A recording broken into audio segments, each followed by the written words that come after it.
নমস্কার বন্ধুরা, দীপিকার পাকশালাতে আপনাদের সকলকে স্বাগত জানাই। আবারও চলে এসেছি নতুন একটা রেসিপির সাথে। আজকে আপনাদের সাথে শেয়ার করব যে কোনো নিরামিষ দিনে ভাত, রুটি বা পরোটার সাথে খাওয়ার জন্য পটলের একটি ইউনিক রেসিপি, সেটি হলো মৌরি পটল। বাড়িতে আমরা কম বেশি সকলেই জিরে বাটা দিয়ে রেসিপি খেয়ে থাকি, তবে একবার এইভাবে মৌরি বাটা দিয়ে পটলের রেসিপিটি খেয়ে দেখুন। আশা করি অবশ্যই আপনাদের ভালো লাগবে। তো আসুন দেখে নেওয়া যাক আমার আজকের এই রেসিপিটি। মৌরি পটল বানানোর জন্য আমি এখানে নিয়েছি 300 গ্রাম মতো পটল। প্রথমেই পটল থেকে ভালো করে গায়ের খোসাটা ছুলে নেব। এখানে পটলগুলোকে আমরা সম্পূর্ণরূপে কেটে নেব না, শুধুমাত্র পটলের গাগুলোকে ভালো করে ছুলে নেব। মৌরি পটল বানানোর জন্য প্রথমেই আমি পটলের গা থেকে খোসাগুলো ভালো মতো ছুলে নিয়েছি। এই যে দেখুন, একদম কিন্তু পটলের গা থেকে আমি ভালো করে খোসাগুলোকে ছুলে নিয়েছি। আর নিয়েছি বেশ কিছুটা আলু। প্রথমেই আমি পটলটাকে একটু লবণ আর হলুদ দিয়ে ম্যারিনেট করে নেব। তার জন্য দিলাম সামান্য পরিমাণে একটু হলুদ গুঁড়ো, আর দেব সামান্য পরিমাণে একটু লবণ। লবণ আর হলুদের সাথে পটলটাকে খুব ভালো করে মেখে নেব এবং 5 মিনিটের জন্য রেস্টে রেখে দেব। মৌরি পটল বানানোর জন্য প্রথমেই কড়াইয়ে দিয়েছি সর্ষের তেল। তেল ভালো মতো গরম হয়ে গেছে। এবার এর মধ্যে পটলগুলোকে ভালো করে ভেজে নেব।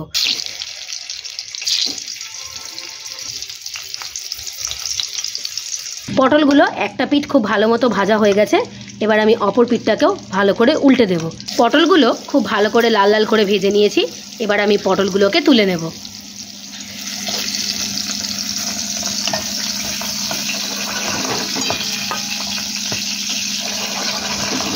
এবার ওই তেলেই আলুগুলোকেও ভেজে নেব। এবার আলুর উপরে দেব সামান্য পরিমাণে একটু লবণ, আর দেব খুব সামান্য পরিমাণে একটু হলুদ গুঁড়ো। লবণ আর হলুদের সাথে আলুটাকেও খুব ভালো করে লাল লাল করে ভেজে নেব। মৌরি পটল বানানোর জন্য প্রথমেই আমরা একটা মশলা তৈরি করে নেব। তার জন্য আমি শিলপাটায় নিয়েছি বেশ কিছুটা মৌরি। আমি এখানে কাঁচা মৌরি ব্যবহার করেছি। আর নিয়েছি 1 ইঞ্চি আদা আর 3টে কাঁচা লঙ্কা। মৌরি, আদা আর কাঁচা লঙ্কাটাকে খুব মিহি করে বেটে নেব। মৌরি, আদা আর কাঁচা লঙ্কাটাকে ভালো করে শিলনোড়ায় বেটে নিয়েছি। আলুগুলো খুব ভালো করে লাল লাল করে ভেজে নিয়েছি। এবার আমরা আলুগুলোকেও তুলে নেব।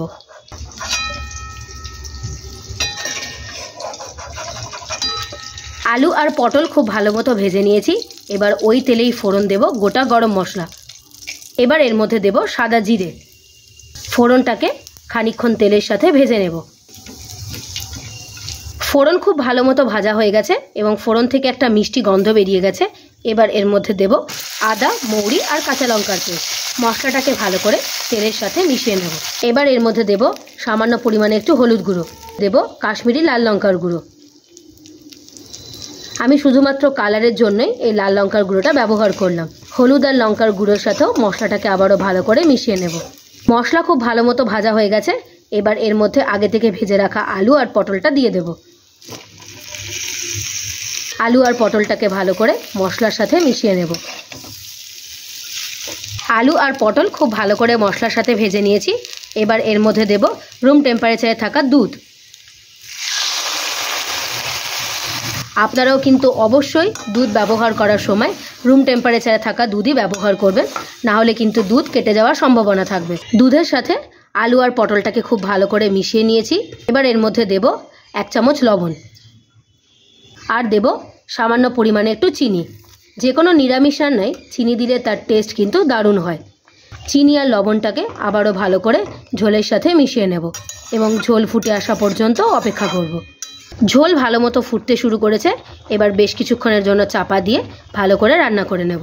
মৌরি পটল আমাদের একদম রেডি হয়ে গেছে। আলু আর পটলও কিন্তু খুব ভালো মতো সেদ্ধ হয়ে গেছে। এই যে দেখুন, পটলও সেদ্ধ হয়ে গেছে আর আলুও কিন্তু খুব ভালো মতো সেদ্ধ হয়ে গেছে। এবার উপর থেকে দেব কয়েকটা চেরা কাঁচা লঙ্কা, আর দেব সামান্য একটুখানি গরম মশলা। কাঁচা লঙ্কা আর গরম মশলার সাথে আলু আর পটলটাকে ভালো করে মিশিয়ে নেব। মৌরি পটল আমাদের একদম তৈরি হয়ে গিয়েছে। 2 মিনিটের জন্য স্ট্যান্ডিং টাইমে দিয়ে এটাকে আমরা একটা পাত্রে সার্ভ করে নেব। খুব কম সময়ে আর কম উপকরণ দিয়ে যে কোনো নিরামিষ দিনে খাওয়ার উপযুক্ত মৌরি পটল আমাদের একদম তৈরি হয়ে গিয়েছে। আপনারা একবার এইভাবে রেসিপিটি বানিয়ে দেখবেন আর আমাকে কমেন্ট করে জানাবেন রেসিপিটি আপনাদের কেমন লাগলো। রেসিপিটি যদি আপনাদের ভালো লেগে থাকে অবশ্যই একটা লাইক করে দেবেন। আপনারা যদি আমার চ্যানেলে নতুন হয়ে থাকেন, চ্যানেলটিকে প্লিজ সাবস্ক্রাইব করে দেবার অনুরোধ রইল। আর সাবস্ক্রাইব করে দেওয়ার পরে পাশে থাকা বেল নোটিফিকেশনটি অবশ্যই ক্লিক করে দেবেন আমার চ্যানেলে নিত্য নতুন রেসিপির আপডেট পাওয়ার জন্য। ভালো থাকবেন, সুস্থ থাকবেন। দেখা হবে আবার একটা নতুন রেসিপির সাথে। ধন্যবাদ।